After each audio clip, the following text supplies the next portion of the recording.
Hello friends, welcome to mechanical tech Hindi. Friends, आज की इस वीडियो में आपको मोटरसाइकिल्स में यूज होने वाले अलॉय व्हील और स्पोक्ड व्हील के बारे में डिटेल में बताऊंगा। फ्रेंड्स, आप सबने गौर किया होगा कि आज के टाइम पे जो मैक्सिमम मोटरसाइकिल्स होते हैं वहां पे अलॉय व्हील को ही दिया जाता है, इसे ही प्रिफर किया जाता है। लेकिन आज भी बहुत सारी ऐसी कंपनीज है जो कि अपने मोटरसाइकिल में, चाहे वो सस्ते मोटरसाइकिल हो चाहे महंगे मोटरसाइकिल हो, स्पोक्ड व्हील ही देते हैं। तो इन दोनों में बेसिक डिफरेंस क्या है और कौन सा व्हील ज्यादा बेहतर होता है, यह मैं आपको आगे बताने वाला हूं। तो वीडियो को पूरा देखें और अगर आप चैनल पे नए हो तो चैनल को सब्सक्राइब भी जरूर कर ले। अब फ्रेंड्स, सबसे पहले मैं स्टार्ट करता हूं बेसिक डिफरेंस के साथ। तो देखिए, जो अलॉय व्हील होता है वो एक सिंगल मेटालिक ब्लॉक होता है, यानी कि वहां पे किसी तरह का कोई जॉइंट्स वगैरह नहीं होता है। लेकिन जो स्पोक्ड व्हील होता है वहां पे आप देखोगे कि जो रिम होता है वो हब के साथ बहुत सारे जो वायर स्पोक्ड होते हैं उनके हेल्प से अटैच्ड होता है। यानी कि आसान लफ्जों में कहे तो जो स्पोक्ड व्हील होता है वहां पे बहुत सारे जॉइंट्स होते हैं। अब वहीं एक तरफ जो हमारा अलॉय व्हील है वो लाइट वेटेड अलॉय का बना हुआ होता है, लेकिन जो मैक्सिमम बहुत सारे जो स्पोक्ड व्हील होते हैं वो आप देखोगे कि वो स्टील के बने हुए होते हैं। अब हम लोग थोड़ा टेक्निकल रीजन की तरफ बढ़ते हैं। देखिए, स्टार्ट करते हैं हम लोग मैन्युफैक्चरिंग के साथ। अब देखिए, जो हमारा अलॉय व्हील होता है उसे हम लोग बिना किसी ह्यूमन इन्वॉल्वमेंट के, यानी बिना किसी मैन पावर को लगे हुए, सिर्फ जो मशीन होता है उनके हेल्प से, बिना किसी एरर के और जल्दी जल्दी बना पाते हैं। मैन पावर नहीं लगाना पड़ता है, इसलिए क्योंकि यहां पे किसी तरह का जॉइंट नहीं होता है, ये सिंगल ब्लॉक हमारा मेटल होता है। वहीं दूसरी तरफ जो स्पोक्ड व्हील होता है वहां पे ह्यूमन एफर्ट को लगाना ही पड़ता है, ह्यूमन का इन्वॉल्वमेंट होता है, क्योंकि सिंपली हम लोग इसे कंप्लीट मशीन के हेल्प से नहीं बना पाते हैं। और इसलिए भी आजकल कंपनीज ज्यादा प्रीफर करती है कि वो उन्हें अलॉय व्हील ही दे, क्योंकि वहां पे वो जल्दी जल्दी मैन्युफैक्चर कर पाते हैं। अब एक और बहुत ही इंपॉर्टेंट पॉइंट है, वो है रिजिडिटी। अब मैं आपको बता दूं कि जो अलॉय व्हील होता है वो ज़्यादा रिजिड होता है, ज़्यादा कठोर होता है। और इस वजह से फ़ायदा ये हो जाता है कि जो वाइड टायर्स होते हैं, जो चौड़े टायर्स होते हैं, वहाँ पे आसानी से हम अलॉय व्हील को फिट कर पाते हैं। वहाँ पे हम लोग स्पोक्ड व्हील को फिट नहीं करते हैं वाइड टायर्स में, जो चौड़े टायर होते हैं।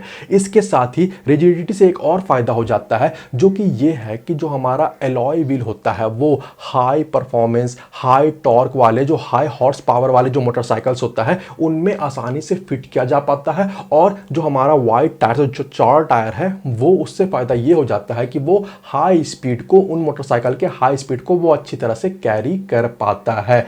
अब लेकिन यहाँ पे एक प्रॉब्लम वाली बात है, वो है ऑफ राइडिंग। मैं आपको जब ऑफ रोड आपका नाम अपनी मोटरसाइकिल को चलाओ, यानी कि वैसे रोड जहाँ पे स्मूथनेस नहीं हो, कंक्रीट का रोड नहीं हो, मिट्टी वाले रोड हो, गड्ढे वाले रोड हो, तो वहाँ पे क्या होता है कि जो हमारा स्पोक्ड व्हील है वो ज़्यादा बेहतर तरीके से काम कर पाता है। इसके पीछे का रीज़न मैं आपको समझाता हूँ। तो अगर कभी गड्ढा वगैरह हो, ऑफ रोडिंग कर रहे हो आप, लगातार गड्ढे आ रहे हैं, ठीक है, वहाँ पर आप तेज़ी से अपनी बाइक को चला रहे हो, तो उस टाइम पर क्या होता है कि जो गड्ढे से वैसा जो जर्क लग रहा है, जो झटका है, वो टायर से पहले जाता है व्हील में और व्हील के बाद जाता है आपके गाड़ी के सॉकर में।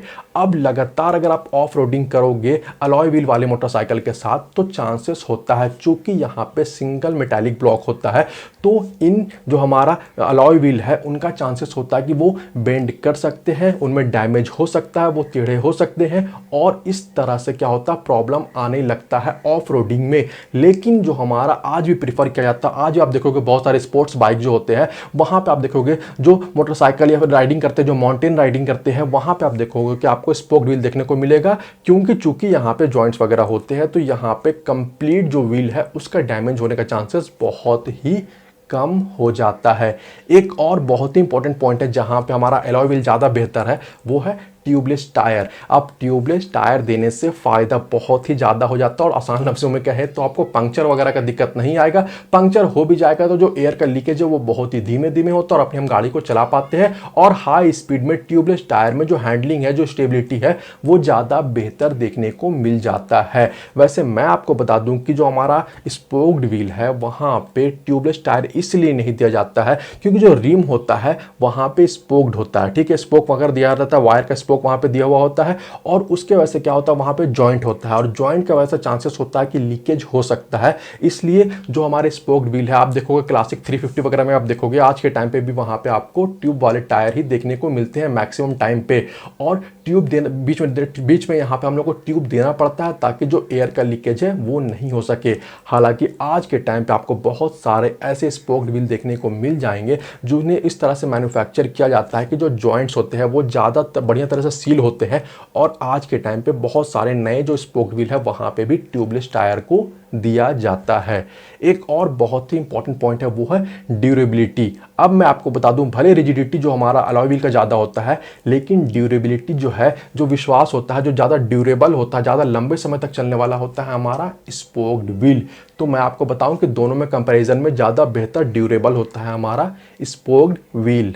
अब अगर हम लोग रिपेयरिंग की बात करें तो मैं आपको बताऊं कि अगर कभी किसी वजह से भी दोनों व्हील डैमेज होता है तो जो स्पोक व्हील होता है उसे रिपेयर करना ज़्यादा आसान होता है, उससे हम लोग अच्छी तरह से और जल्दी रिपेयर कर पाते हैं क्योंकि ज़्यादातर केसों में आप देखोगे कि स्पोक ही डैमेज होता है।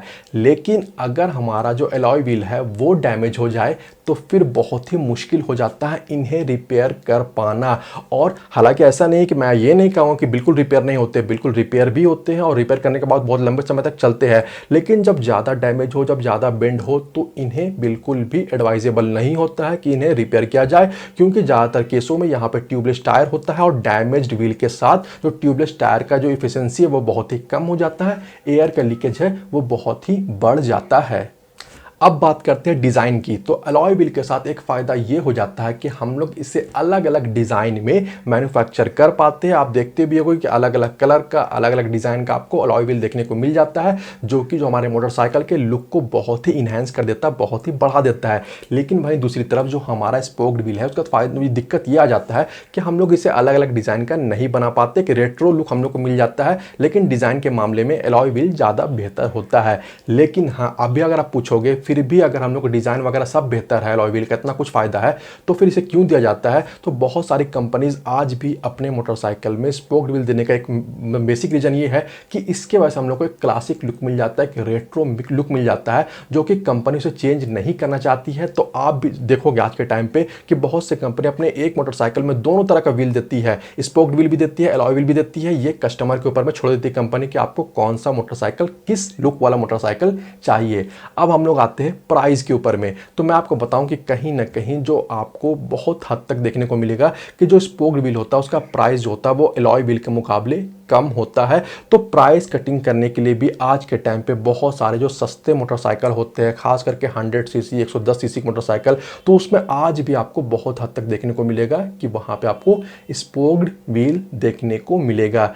फ्रेंड्स, अगर हम लोग अलॉय व्हील और जो स्पोक्ड व्हील के कंपैरिजन को कंक्लूड करना चाहे, उसे खत्म करना चाहे, तो हम लोग ये कह सकते हैं कि ये जो कंपैरिजन है वो रिजिडिटी और ड्यूरेबिलिटी का है। जो अलॉय व्हील है वो ज़्यादा रिजिड होता है और जो हमारा स्पोक्ड व्हील है वो ज़्यादा ड्यूरेबल होता है। वैसे फ्रेंड्स, मैं अपना चॉइस बताऊं तो मैं, देखिए, मुझे तो मोटरसाइकिल के डिज़ाइन के हिसाब से ही उसका व्हील पसंद आता है। बहुत सारे ऐसे मोटरसाइकिल है, खास करके आप देखो बुलेट 350 क्लासिक, तो वहाँ पे मुझे जो स्टील, जो हमारे स्पोक्ड व्हील है वही ज़्यादा पसंद में आता है। वैसे आपके पास कौन सी मोटरसाइकिल है, उसमें कौन सा व्हील दिया हुआ है और आपको इन दोनों में से कौन सा व्हील पसंद है, ये आप मुझे कॉमेंट करके जरूर बताएं। इसके अलावा फ्रेंड्स, मैंने इससे पहले एक वीडियो में आपको डिटेल में समझा रखा है कि जो स्टील व्हील होता है और जो अलॉय व्हील होता है इनके बीच में क्या डिफरेंस है। तो अगर आपने वो वीडियो नहीं देखा तो लिंक मैं आपको डिस्क्रिप्शन में दे दूंगा। और अगर आपको आज का ये वीडियो पसंद आया तो वीडियो को लाइक और शेयर जरूर कर दे। वीडियो के बारे और चैनल के बारे में अपनी राय आप मुझे कमेंट करके जरूर बताएं। इसके अलावा अगर आप चैनल पर नए हो या अभी तक आपने चैनल को सब्सक्राइब नहीं किया तो प्लीज चैनल को सब्सक्राइब कर ले और बेल आइकन को भी दबा ले ताकि आने वाले इंपॉर्टेंट वीडियोस के अपडेट